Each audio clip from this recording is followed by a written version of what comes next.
Hello, this is David from DN Cognitive Counseling. There's a hot debate today to open or not to open the schools. And there are a lot of complex issues here. The biggest problem I see is the politicization of an argument that has more to do with a health issue than anything else. So let's just open up two ideas and let's see whether or not we can come up with some ideas about the aspects of opening or not opening and what it means to be able to help our kids or to teach our kids something. So I'm going to start off with Nancy Pelosi talking about this specific issue.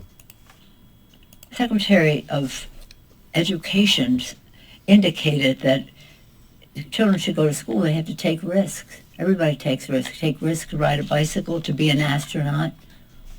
There's risk. You have to take risk. No, we don't want our children to take risk to go to school.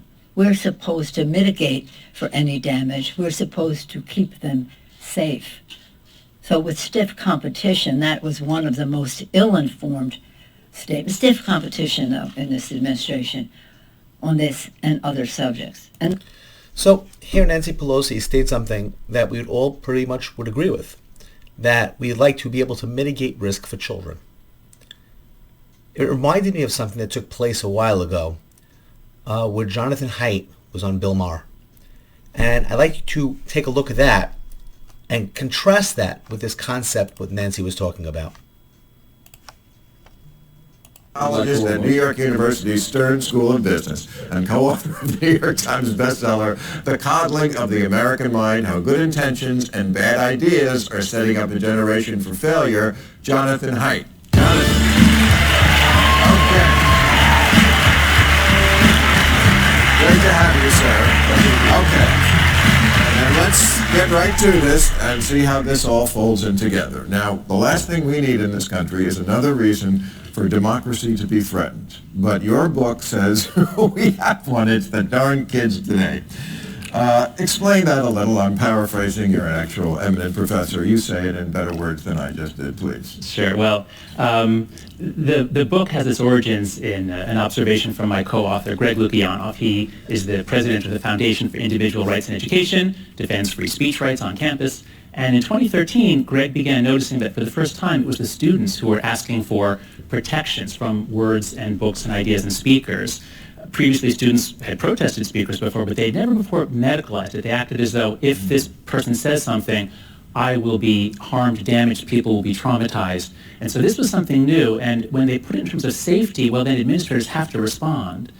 So this came in around 2013, 2014, and it brought with it a whole package of innovations, you might say, microaggression training, safe spaces, trigger warnings. All this stuff appears from out of nowhere around 2013, 2014. That's something I did not realize until I was reading your book. I thought it went back further because I've been talking about the fragile stuff for a long time, but I didn't realize that this is a new generation. The millennials stop at 1995? 1994, that's right. Okay. What Bill Maher was talking about was the generation known as the millennial, who had an issue with a lot of things emotionally not being able to tolerate something.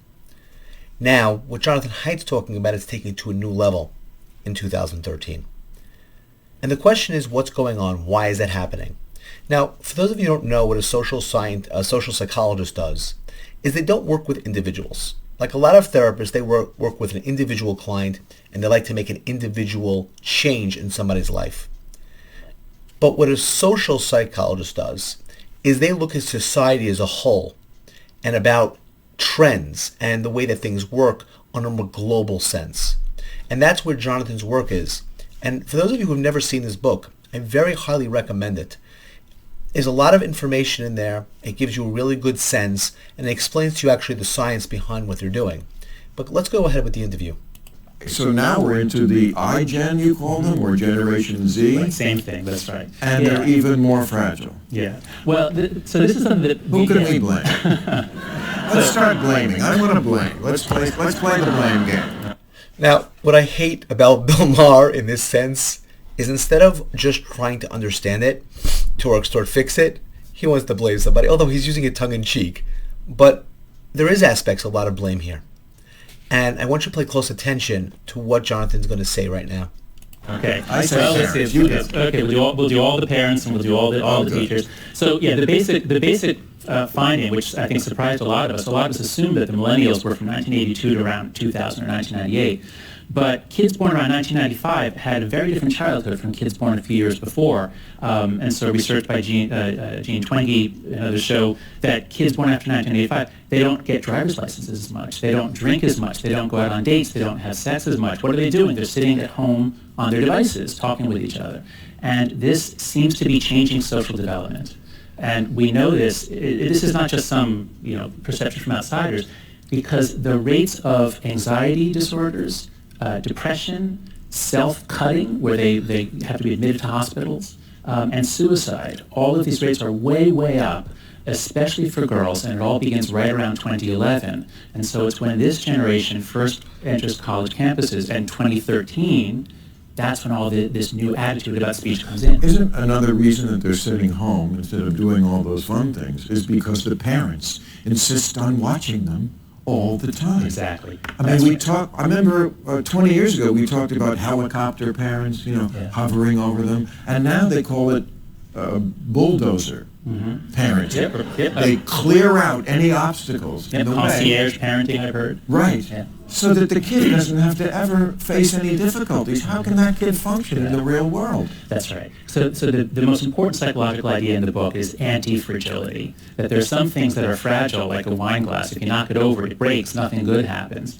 If something is plastic, you knock it over, it doesn't get damaged, but it doesn't get better. But there are some things that have to be stressed or challenged, like the immune system. If you protect your kid's immune system, Right. use bacterial wipes, you're actually hurting the kid. You're preventing the system from getting the information Right. it needs. So, again, let's take a look and understand what is actually being said.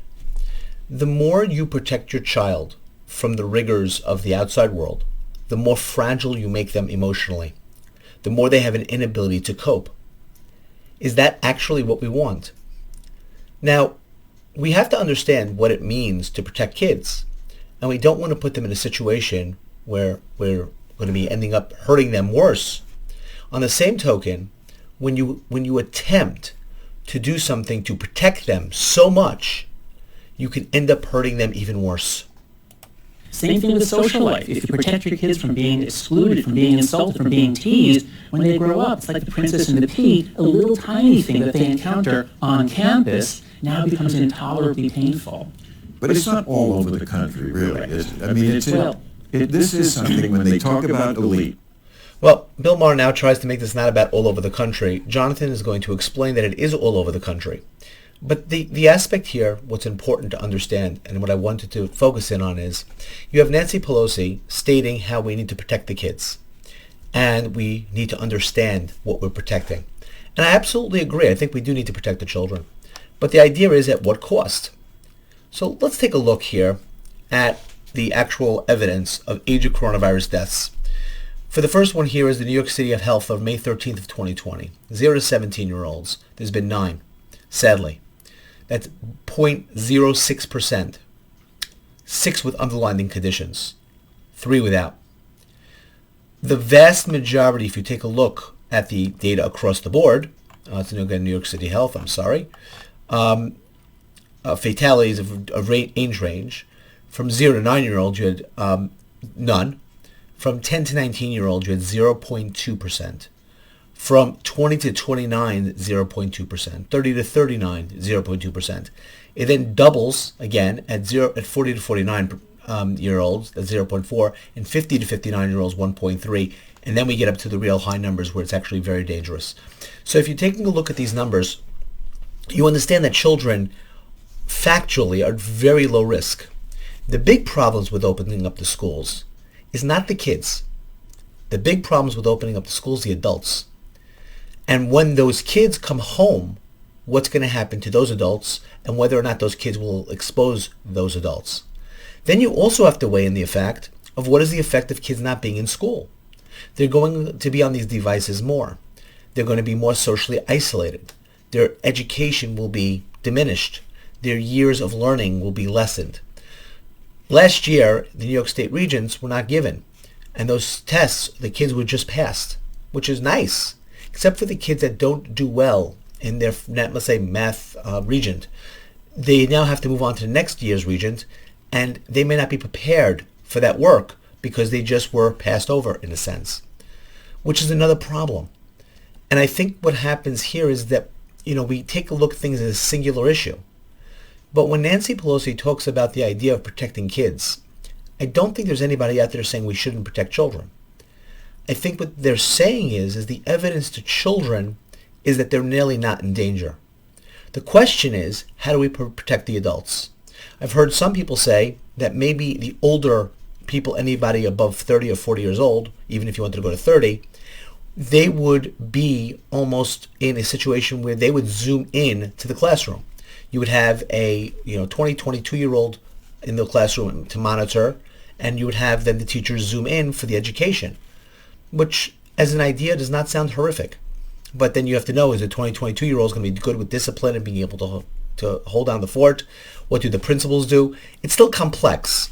But I think that the mindset of the children going back to school, depending on how you do it, could be feasible with trying to protect the adults as much as possible. And again, when those children come home, the possibility if they infect their parents is the big question. And this becomes another situation.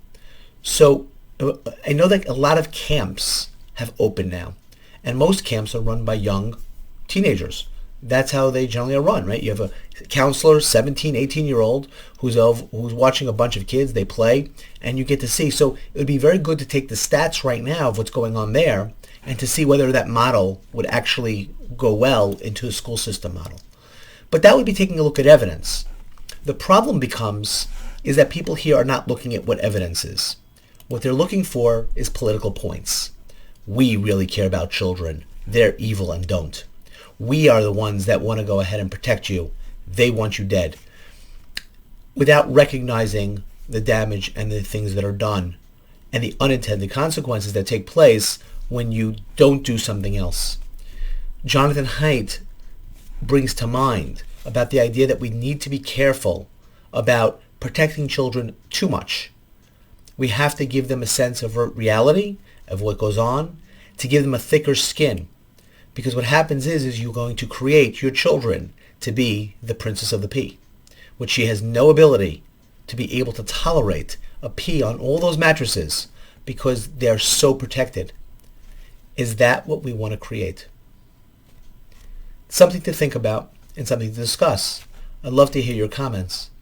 If you agree with anything I just said, then thank you very much and like the video. If you disagreed, please leave me a comment below, and I'd love to hear it as well. And again, if you haven't subscribed, please do. If you'd like to become a Patreon, hit the Subscribe-star link below, and thank you very much. I wish you a good night and good mental health.